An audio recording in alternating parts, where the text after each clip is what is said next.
Hello guys! In December, Russia had to close its largest chip production plant, Angstrem, in Zelenograd. And do you know what is the reason? It's bankruptcy. Literally, the largest plant that produces microchips that are vital for various bad things that Russia does, especially in warfare, had to be closed because it ran out of money. During its existence, Russia invested more than $1 billion in the production, hoping that it will become competitive on the global market. But they had to close it. And this is another symptom that Russian economy is not just worn out, it is collapsing. Well, first of all, because Putin's blitzkrieg failed and they did not expect to fight this full-scale war for almost 3 years already, but also because the sanctions are working. And I've decided to have a look and to analyze a Washington Post publication which actually summarizes these vital branches of Russian war economy that are totally destroyed and already illustrate serious flaws. This is indeed beautiful, so let's have a look together. My name is Anna, I'm from Ukraine, I'm in Ukraine, and if you want to see the defeat and demilitarization of the Russian Federation, which has already started, subscribe. This will also help to protect you against evil Russian narratives that they use to start hybrid warfares literally everywhere in the world. So, this Angstrem plant began operating in 2000s, and it was one of Putin's favorite projects because a man responsible for running of this plant was one of Putin's friend and actually a former minister of connections in the Russian Federation, Rainman. And he was working hard because, the production of microchips is vital for lots of modern economy branches, but in Russia, they don't have lots of car production, computer production, telephone production, so perhaps it was very important for their war machine. And that is why Russian state invested a lot in the factory, but with all these efforts, with additional credits taken from the state, it failed and it went bankrupt. Not only it is a sign of the collapsing Russian economy, but it is a serious hit on various military production stuff that they desperately need. Because recent statistics from the front lines also illustrate they don't have that many bad stuff as they did at the start of the aggression, and they use more and more North Korean missiles, for example, and more than a half of these missiles are not working properly. So we clearly see that it is not only the rate of Russian ruble in comparison to dollar, euro, or even yuan. It is not only the level of inflation or high key interest rates, but it is also vital parts of this military machine that are already shaking. And I was happy while looking for all of that to find an article in Washington Post that actually identifies how sanctions and crazy Russian behavior led to serious problems inside Russia, and all Russia is war right now. So let's have a look at that.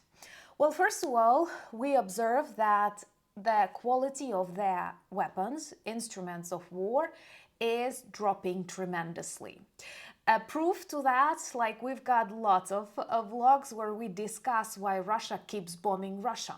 There are more than 100 bombs dropped on just one Belgorod region. And this is not the territory where you have Ukrainian armed forces like in Kursk. These are all accidents. They describe it as accidental descendings of bombs, but in reality these are bad quality of bombs, bad quality of jets, and bad quality of Russian pilots. Subscribe and like and share if you support Ukraine and all freedom-loving people. Greetings and love and respect to Georgia and Romania and Moldova and all of you in different corners of the world.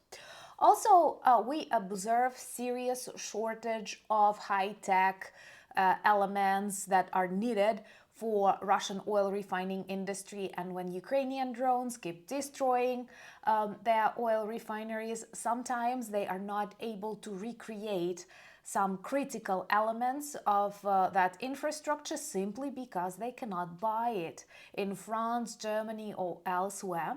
And then we come to this another problem. They start substituting it. You know, it's very typical Russian attitude. Okay, we cannot get that one, so we will get something from Iran or North Korea or China.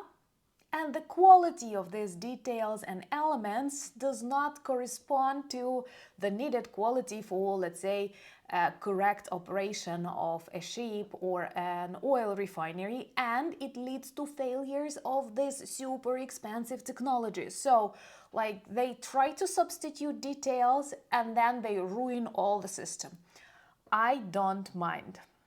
This is a Russian way to destroy themselves. They are famous for that throughout history, and many good viewers on the channel actually believe that the main reason for the collapse of Russia will be Russia. And the more I observe what is happening, like with their economy, with their population, with Putin's craziness, the more I believe this version too. Also, they are using the reserves, like everything that they kept. They once again did not expect that war will continue for 3 years with human losses. You know, they don't care. This is classical Russian tactics, meat grinders, cannon fodder, and this is what terrifies any sane person who watches at like soon 1 million of people lost for nothing. But with equipment, it's more difficult to substitute it, especially if you run out of money, if you are isolated and your North Korean friends do not produce high quality elements. So they start using things from their reserves, like tanks, like armored vehicles, like jets.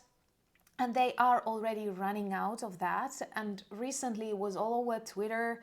A couple of tanks were taken from a cinema studio in Moscow, and I think lots of monuments, tank monuments, they are popular in Russia, were also taken to the front lines.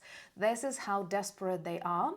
And believe me, as many of you write it, and I've learned this phrase because I always read comments and learn from you, Russia is a paper tiger. I'd say Russia is a paper, not tiger, think of kind of animal, not bear, something tiny and stinky. So anyway, and also whenever they need something super specific that they cannot substitute with North Korean BS, they ask smugglers or spies or traders to bring something to Russia. But such schemes are super expensive, and they can take like months to get something that they need. And all of that exhausts this already very exhausted poor monster. So our task is to remain resilient, not to watch toxic Russian narratives that keep depicting Russia as a strong state. In reality, it leaves Syria right now. I loved one joke I've heard today that Putin wanted to get a capital of Ukraine in 3 days, but Russian army is good at leaving capitals, fleeing capitals in 3 days. That's what we observe right now in Damascus. So united we stand, and I'm sure soon we will discuss the collapse of the Putin's regime in detail on this channel. Join us to get all the updates. And also subscribe to my Instagram. I've shared one funny photo of me cosplaying one famous Ukrainian politician there. You will find the link in the description of this video. Also, you can find me on Twitter, Threads, Blue Skies, and we have a great community in Discord. We have 1% left in our NEFO campaign, and I pray that we finish it today. And sometime soon, Ukrainian armed forces will get good presents from you. Check our merch shop for lots of good items that work well as reminders and conversation starters about Ukraine, but also as perfect Christmas presents. And thank you for buying me coffees, becoming my patrons and sponsors of the channel, but most importantly, thank you for being friends of mine and Ukraine. Slava Ukraini!